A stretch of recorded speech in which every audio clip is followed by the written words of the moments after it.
세계 만방이 듣고 온몸이 저릴 만한 일을 행하시겠다는 하나님의 음성을 들은 제이는 죽음의 목전에서 무죄로 석방되는 믿을 수 없는 일을 경험하게 되고, 구사일생으로 감옥을 나온 제이는 곧바로 기도회를 조직하여 힘을 다해 기도하기 시작하는데,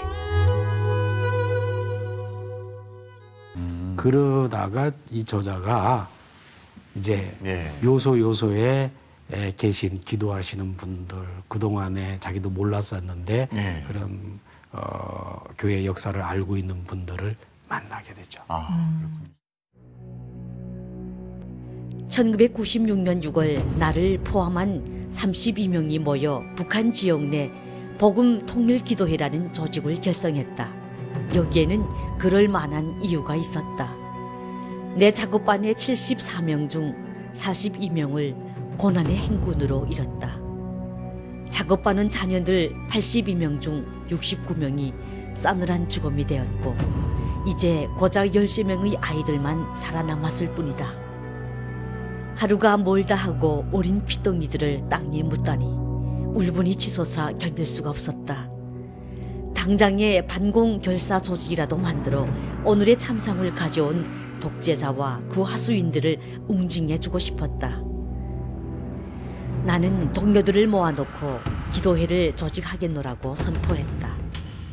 말이 기도회지 예수님의 십자가를 경험하지 못한 나는 조직을 만들어 당장 굶어 죽지 않기 위해 도둑질이라도 할 심산이었다. 기도회를 결성하니 조직이 강경파와 서구파로 나뉘는 일이 일어났다. 그런데 그 둘을 자세히 살펴보니 신기하게도 강경파는 구약 성경의 쪽 복음을 읽은 사람들이 줄을 이뤘고, 서구파는 신약 성경의 쪽 복음을 받아들인 사람들이었다. 레위기를 읽었던 나는 서구파들이 지나치게 겁이 많고 조심스럽다고 생각했다. 강경파는 하나님을 존중하지 않은 사람들을 가만두어서는 안 된다고 주장했다. 그리고 나라의 재산을 털어 전도하는 데 사용해야 한다고 주장했다.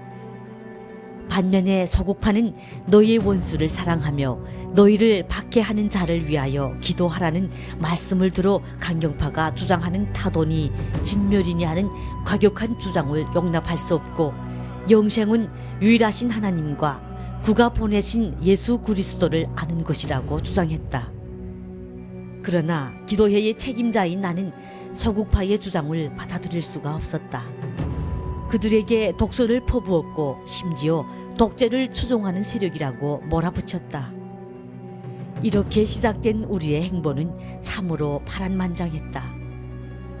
차츰 우리의 신앙은 성숙해 갔으며 실제로 우리들 대부분은 각자 맡은 사명을 감당하며 달리다가 처형장에서 감옥에서 육신의 생을 마감했다.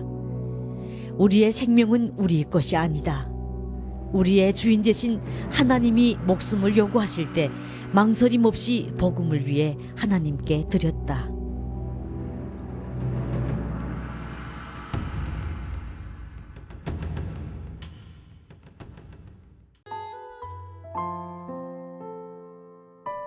감방에서 구사일생으로 살아나온 저는 곧바로 기도회를 조직했습니다.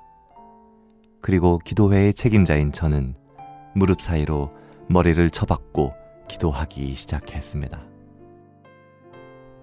거룩하신 하나님 아버지시여, 우리 모두를 하나님 앞에 온전히 바치기를 소원합니다.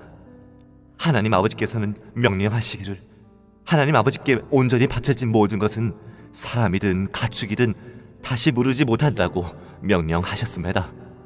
만일 우리 중 자기 목숨을 위해 하나님을 배반하는 소리를 하는 사람이 있다면 용서하지 마십시오.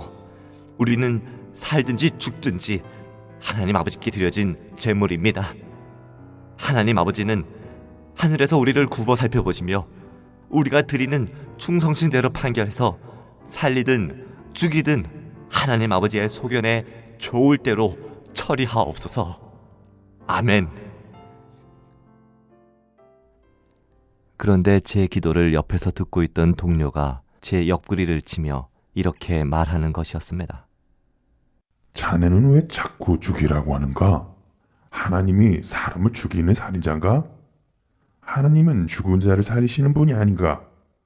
사랑의 본체이시고 죽은 자들을 살리시기 소원하시는 하나님 아버지를 자네의 세치도 안 되는 혀를 놀려 독재자와 같은 살인자로 만들지 말게.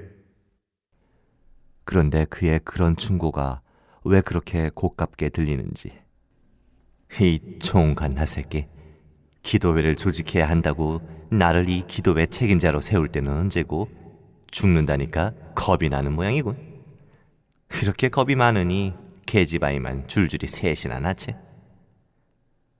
그런데 생각해보니 우습게도 저 역시 딸만 둘을 낳은 아버지가 아니겠습니까?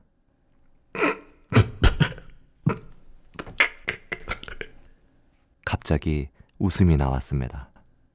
제가 동료들을 모아놓고 기도를 인도하고 있으면서 기도 중에 갑자기 키득거리며 웃고 있으니 제 옆에 있는 동료가 영문을 몰라 왜 웃느냐고 묻는 것이었습니다. 그래서 저는 그에게 자초지정을 설명하였죠. 그러자 그는 하나님의 일은 용감함으로 하는 게 아니야. 하는 것이 아니겠습니까? 그때는 사실 그가 왜 그렇게 말하는지 이해하지 못했습니다. 하나님을 위해 목숨을 바칠 각오도 없으면서 번지르르한 말로 자신의 비겁함을 포장하는 겁쟁이로만 여겨졌지요. 그런데 수많은 고초와 고난을 겪고 나서야 하나님의 일은 저 자신의 용감함이나 굳은 의지로 하는 것이 아니라 오로지 성령 하나님의 역사를 통해 이루어짐을 알게 되었습니다. 죽어가는 생명을 구원하는 일은 우리의 열심이 아니라 성령 하나님의 만지심을 통해 이루어지는 역사였습니다. 당시에 저는 그만큼 교만하고 어리석었던 것이었지요. 기도회를 결성하고 나서 저희 기도회는 강경파와 소극파로 나뉘는 일이 일어났습니다. 그런데 그 둘을 자세히 살펴보니 신기하게도 강경파는 구약 성경을 분배받아 읽은 사람들이 주를 이루었고 소극파는 신약 성경을 분배받아 읽은 사람들이었습니다. 구약 성경을 읽은 강경파였던 저는 소극파들이 지나치게 겁이 많아 조심스럽다고 생각했지요. 그에 반해 저를 필두로 노동당 타도를 외치던 강경파는 사무엘상 2장의 말씀을 들어 하나님을 존중하지 않는 사람들을 가만히 두어선 안 된다고 주장했습니다. 그러므로 이스라엘의 하나님 나 여호와가 말하노라. 내가 전에 내 집과 내 조상의 집이 내 앞에 영원히 행하리라 하였으나 이제 나 여호와가 말하노니 결단코 그렇게 하지 아니하리라. 나를 존중히 여기는 자를 내가 존중히 여기고 나를 멸시하는 자를 내가 경멸하리라. 또 우리는 사무엘상 15장의 말씀을 들며 우리에게는 죽일 우양과 낙타와 나귀가 없으니 나라의 재산을 모두 털어 전도하는 데 사용해야 한다고 주장했죠. 지금 가서 아말렉을 쳐서 그들의 모든 소유를 남기지 말고 진멸하되 남녀와 소아와 젖먹는 아이와 우양과 낙타와 나귀를 죽이라 하셨나이다 하니. 참, 지금 생각해보면 정말이지 말도 안 되는 주장을 제 마음대로 했던 것이지요. 반면 소극파는 마태복음 5장의 말씀들을 들어가며 강경파가 주장하는 타도니 진멸이니 하는 과격한 주장은 용납할 수 없다고 하는 것이었습니다. 악한 자를 대적하지 말라. 누구든지 내 오른편 뺨을 치거든 왼편도 돌려대며 너희 원수를 사랑하며 너희를 박해하는 자를 위하여 기도하라. 그러므로 하늘에 계신 너희 아버지의 온전하신 것 같이 너희도 온전하라. 또 로마서 1장의 말씀과 같이 영생은 유일하신 참 하나님과 그가 보내신 예수 그리스도를 아는 것이라고 주장하는 것이 아니겠습니까? 복음에는 하나님의 의가 나타나서 믿음으로 믿음에 이르게 하나니 기록된 바 오직 의인은 믿음으로 말미암아 살리라 함과 같으니라. 기도회의 책임자인 저는 소구파의 그 같은 주장을 받아들일 수가 없었습니다. 그들이 하는 말들은 말도 안 되는 독설로 느껴졌고 심지어는 독재를 추종하는 세력이라고 몰아붙이기까지 했습니다. 그리고는 이 땅의 모든 재산은 전도하는 자들에게 라는 하나님의 말씀과는 전혀 거리가 먼 구호를 높이 들고 동료들을 도적질의 길로 줄기차게 내몰았습니다.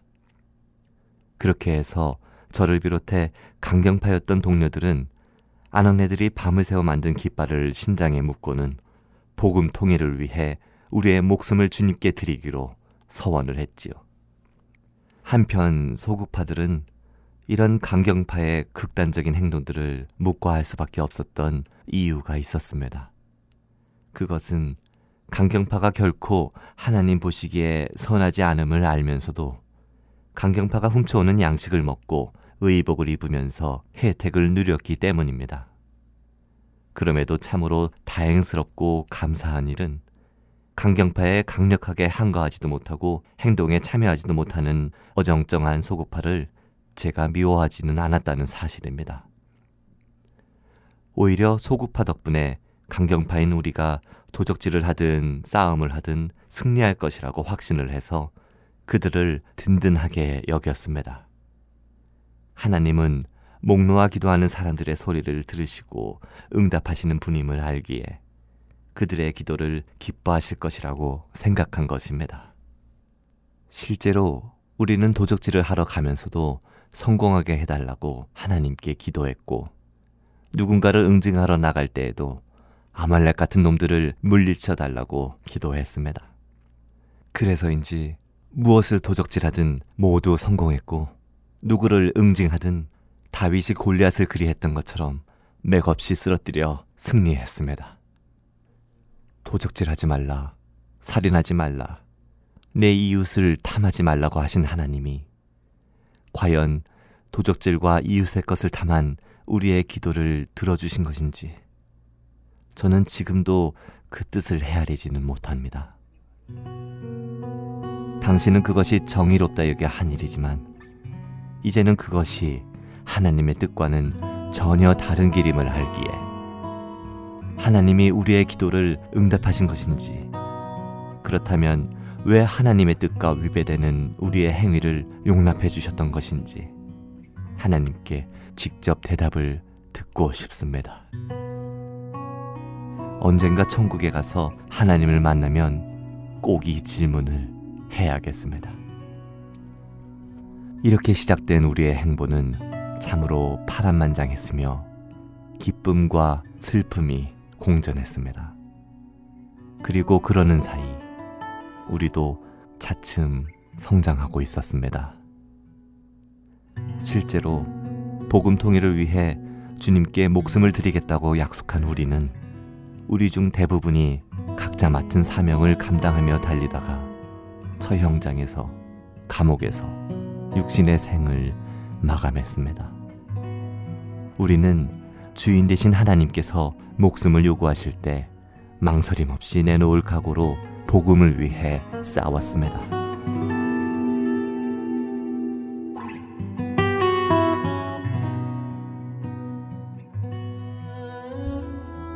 우리의 생명은 우리의 것이 아닙니다. 하나님의 것인 것입니다. 하나님께서 우리의 죄대로 심판하셨다면 저는 이미 이 세상 사람이 아니었을 것입니다.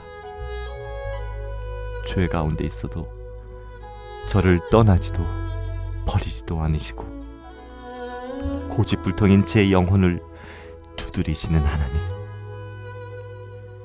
저의 죄를 깨닫기까지 오래 참으시는 하나님, 돌이키기까지 오로지 사랑으로 품으시는 하나님, 그 하나님이 저의 아버지 되심을 감사드립니다.